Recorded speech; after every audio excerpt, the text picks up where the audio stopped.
Hello and welcome to this wonderful place that we call Grazing Brains. Please subscribe.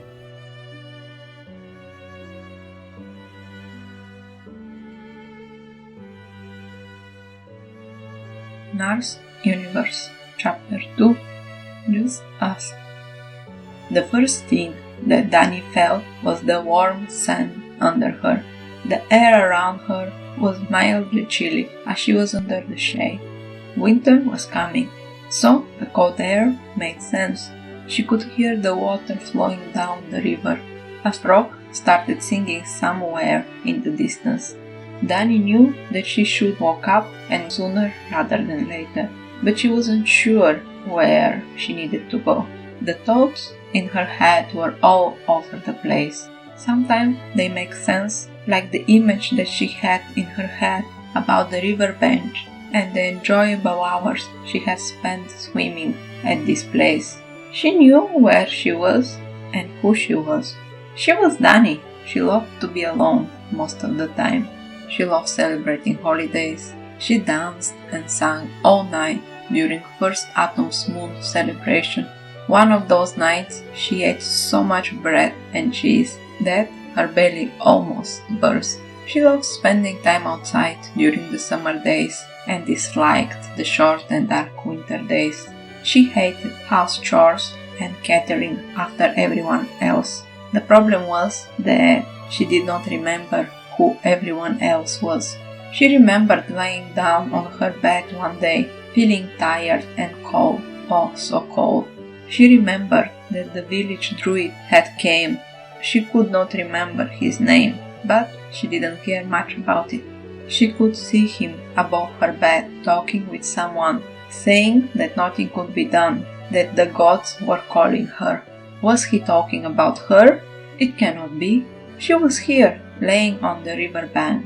When the druid was telling the news, someone in the room started crying. "Thank you, Sid. I know it was not easy to come here during such a cold winter day. It had not stopped snowing in the past 2 days. We appreciate you making the effort." A male voice said, "I came as soon as I could. We all loved her. I am really sorry, but my healing cannot bring her back." Hearing this, the person started crying even louder. She tried to visualize that person, but no image came into her head. The strangest thing was that she did not care that she could not remember, as though these people were just marionettes, real-sized dolls, without any significance to her. With every second, she forgot more and more things about those people, and with each second, her mind was getting lighter. She took 2 deep breaths and told herself that she could not spend all day laying on the sand. Soon the sun will be gone entirely and she will get cold. She tried to open her eyes. It was a difficult task, as she had spent an eternity sleeping and her eyes were glued together.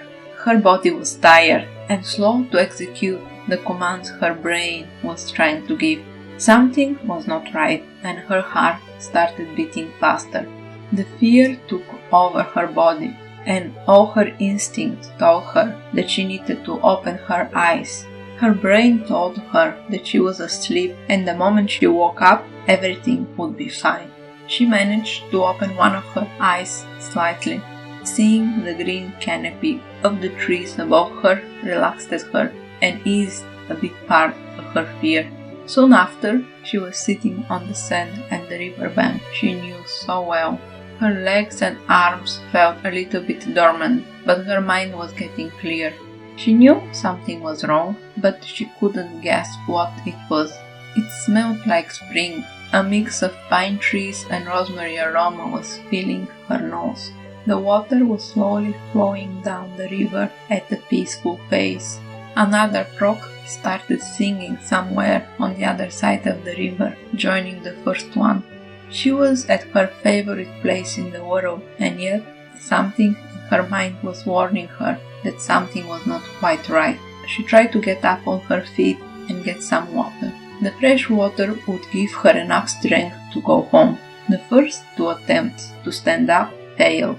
Her legs were shaking so violently as she had spent grave stomping all day. After she found herself on her bum for the second time, she decided that the safest way to go to the water was crawling. It wasn't her finest moment, she admitted to herself, but no one was around and she was thirsty. The water felt cold and appealing. Dani shoved her entire face into the river. The water tasted divine and rejuvenating. A noise came from the bush behind her. The fear started growing again, but this time she decided to fight it and be brave. She took the biggest stone she could find from the riverbed. It was not much, but at least it was going to startle whoever was coming, animal or human. A brown rabbit with long ears and thick fur came beneath the branches. It stopped immediately after it saw her, with eyes glued at her and whiskers moving up and down as the animal sniffed the air. It looked as if it was scared, and Dani wanted to hug and comfort it. "Come here, little one, I won't hurt you." The words were out of her mouth without realizing it. Such a stupid thing to say to a wild animal. It does not understand or even care about you, Dani thought. But, to her surprise, the animal slowly started jumping towards her. It was a small, furry fellow with a grey-brownish fur and pinkish ears. Its whiskers were white and almost touching the ground. Its black eyes were big and it looked as if it had all the knowledge in the world. The rabbit stopped a few steps away from her and just looked at her expectantly. "Do you want water? Here you go." Dani scooped a little bit of water in her hand and slowly extended it towards the animal. The rabbit sniffed the air again and slowly leaped towards her hand. It drank all the water and started licking her hand afterwards. "Just a moment," Dani said. "I will give you a little bit more." But for the second time, the animal surprised her and jumped into her hand, making itself comfortable and lying down, closing its eyes. With the rabbit in her hand, Dani sat against the giant boulder and decided to rest. She realized that what made her scared was the unknown and the uncertainty of what really was happening.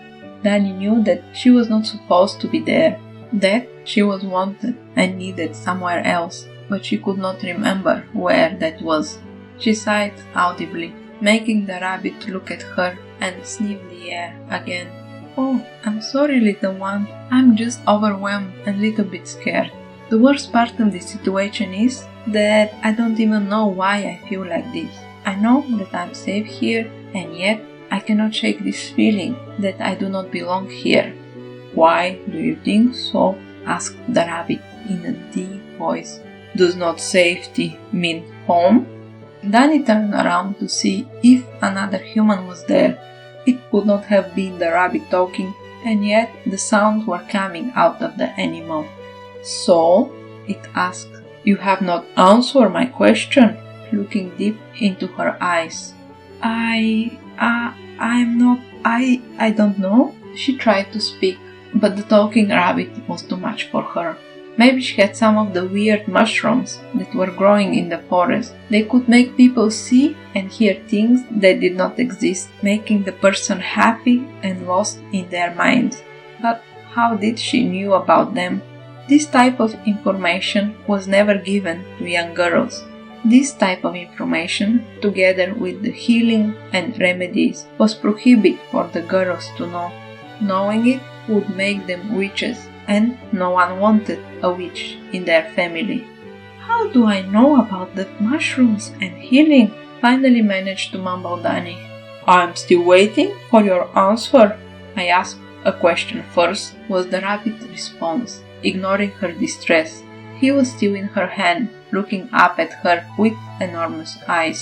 Dani lifted her hand close to her face, looking closely at the creature. It looked exactly like the brown rabbit she had seen in the forest, and yet she knew that this is not an ordinary animal. The realization of that made her smile. Her curiosity was growing, subsiding all other feelings in her. She was Dani, and the only thing she had in her life was her own thoughts. If this thing wanted to know what she thinks, then it would give her something in return. She cleared her throat and said, "Let us make a deal. You will tell me what I want to know, and I will answer your questions. An answer for an answer." Her voice was still shaking, but it was much better than before. "You understand how vulnerable you are, girl, and still trying to negotiate with me?" She could not back now. It was already a ridiculous situation. Her standing eye to eye with a talking rabbit. So she put on the most determined face she could and said, "As you said, I feel safe. This has not changed. The next thing I need to worry about after my safety is information. So yes, I want answers, and you, the talking rabbit, are the only one who can help me. Do we have a deal?" "Very well, we have a deal, but you will answer my question first." "Okay, fair enough. What was your question?" politely said Dani, giving the rabbit a timid smile. "You said you feel safe here, and yet knew that this is not your home. Does not safety mean home?" "Home is much more than safety. Yes, a big part of what makes a place home is that we feel safe there, but also means where we feel relaxed and comfortable. I know that I do not need to worry about my safety. The problem with this is that I do not know why I feel this way. There are so many unknowns in this situation. How should one feel relaxed when questions without answers are constantly popping into one's head? Furthermore, if you are not relaxed, how can you make yourself comfortable? In the end, I guess the answer to your question is no. Safety is not equivalent to home. So, if you feel all these things, you will feel that you belong here. It is my turn now. I will ask a question, and you will answer. You gave your word. Oh, humans and promises." Dani didn't say anything, just looked at it and waited. Okay, you can ask your question." "Thank you. If you keep your word and treat me well, we can even be friends," said Dani, smiling at it. Before it could say anything else, Dani asked her first question. "This is not the riverbank that I know so well. It is not the place where I grew up and loved my entire life, is it?" "No, it is not. It is a lovely place that I tried to recreate. I can see why you like it so much. I wanted you to wake up in a place where you felt happy and safe, so you could feel at home." Why me feeling at home is so important?" asked Dani. "Didn't we agree to each of us ask one question at a time?" "Yes, you are right. I apologize. Your turn." "Very well. My question is, if you feel safe and relaxed, you will feel that you belong here?" asked the rabbit, repeating his second question. Feeling at home and belonging are two different things. Home is where I am safe and I can relax, yes, but belonging to a place has these two components and a third one, which is the most important. You cannot feel that you belong to a place if you're not feeling wanted. I know a person, a girl, I would say. I cannot remember who she was or how she looked, and I guess this is not important, right? She started laughing in a low, amusing way. "You did not interrupt me." "Should I have done it?" asked the rabbit. "Normally people do that when I get distracted by my thoughts and start talking about something completely different than the subject. Normally people stop me and start asking questions related to the subject. But I guess you are not a normal person. You are not even a person. In any case, I think I have answered the question. To belong here, I need to feel that I am wanted. My turn now. You are not a real rabbit, are you not?" "No, I'm not a rabbit." The not rabbit jumped from her hand to the sand and smiled at her. "So what are you?" she asked. "This is another question that you can ask after I ask mine. So my question is..." No, this does not count as another question. Yours was a half answer. It is not fair." "Deal is a deal. If you want better answers, you need to ask smarter questions. It is not fair, she repeated. I do not see it in that way. You should have clarified the rules beforehand. Now it is too late. We are in the middle of the game. The rabbit looked like he was smiling under his whiskers. Okay, I accept this, but I do not like it at all. You started talking about something before your thought ran under your feet. My question is related to that. Why did you started giving the example of the girl? Continued the rabbit, without caring about her feelings. Dani looked at it as it had asked the question in a foreign language. Oh, I was not sure if I was explaining myself properly. So I was trying to give an example of what is the main difference between the two things. That person got married and went to live with her husband's family. She felt safe and relaxed. Her husband loved her and took great care of her. So the house was her home, but she didn't feel she belonged because her husband's mom did not like her and constantly told her that she was not good enough. So she felt at home, but not in a place she belonged, triumphantly said Dani, pleased by her logic. Later she continued, Where am I? You are in my home, where you are safe, and I hope one day you feel relaxed. I brought you here, so be reassured you are wanted in this place.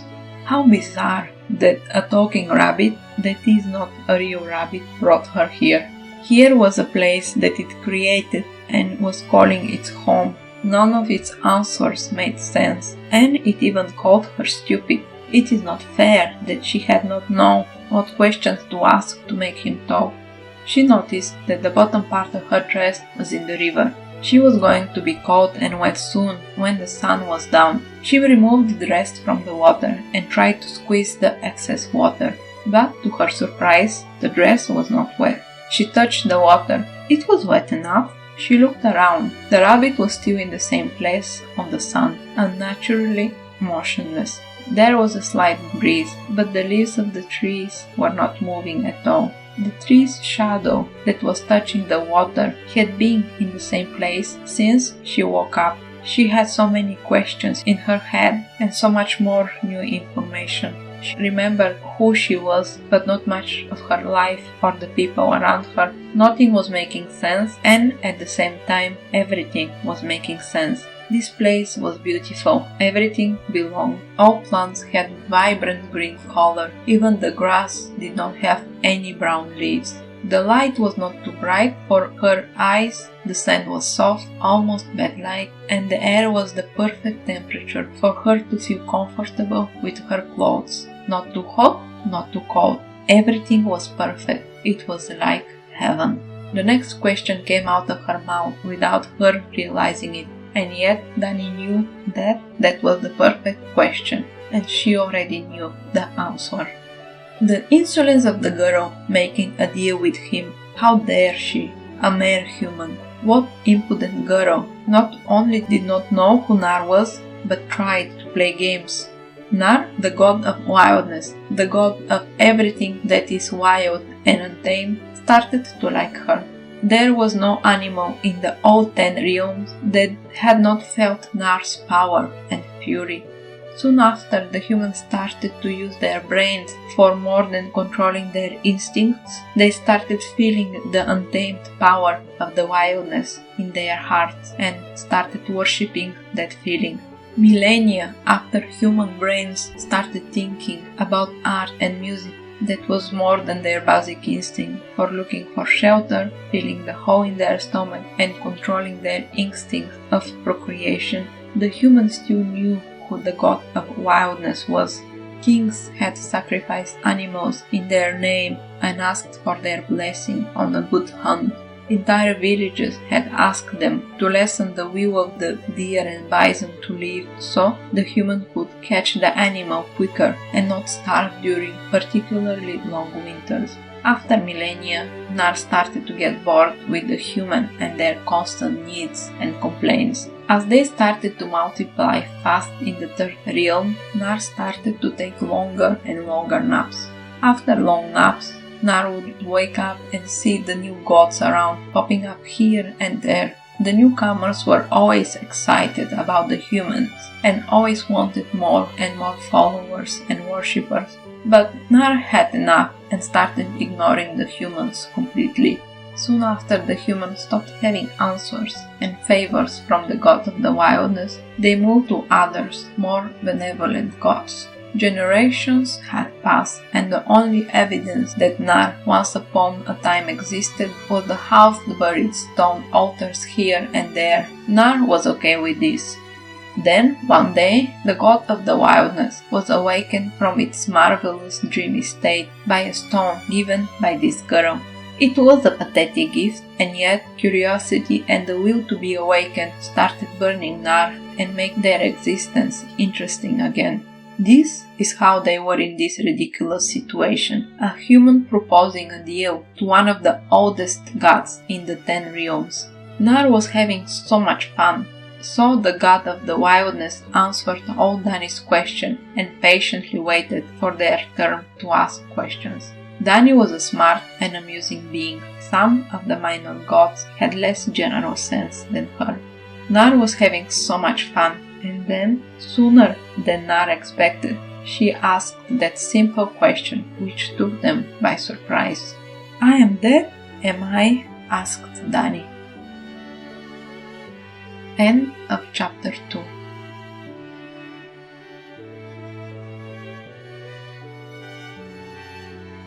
This is the end of today's story.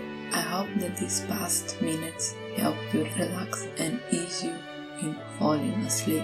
If you are not 100% there yet, let us just do a breathing exercise. Count mentally with me your breath intakes and exhales. Concentrate on the count, nothing more. Intake 4. 1, 2, 3, 4, 5, 6, and release 4. 1, 2, 3, 4. In 4. 1, 2, 3, 4, 5, 6. Out 4. 1, 2, 3, 4. Intake 4. 1, 2, 3, 4, 5, 6. And release 4. 1, 2, 3, 4. In 4. 1, 2, 3, 4, 5, 6. Out 4. 1, 2, 3, 4. Intake 4. 1, 2, 3, 4, 5, 6. And release 4. 1, 2, 3, 4. In 4. 1, 2, 3, 4, 5, 6. Out 4. 1, 2, 3, 4. Intake 4. 1, 2, 3, 4, 5, 6. And release 4. 1, 2, 3, 4. In 4. 1, 2, 3, 4, 5, 6. Out 4. 1, 2, 3, 4. In 4. 1, 2, 3, 4, 5, 6. Out 4. 1, 2, 3, 4. 1, 2, 3, 4, 5, 6. 1, 2, 3, 4. 1, 2, 3, 4, 5, 6. 1, 2, tree.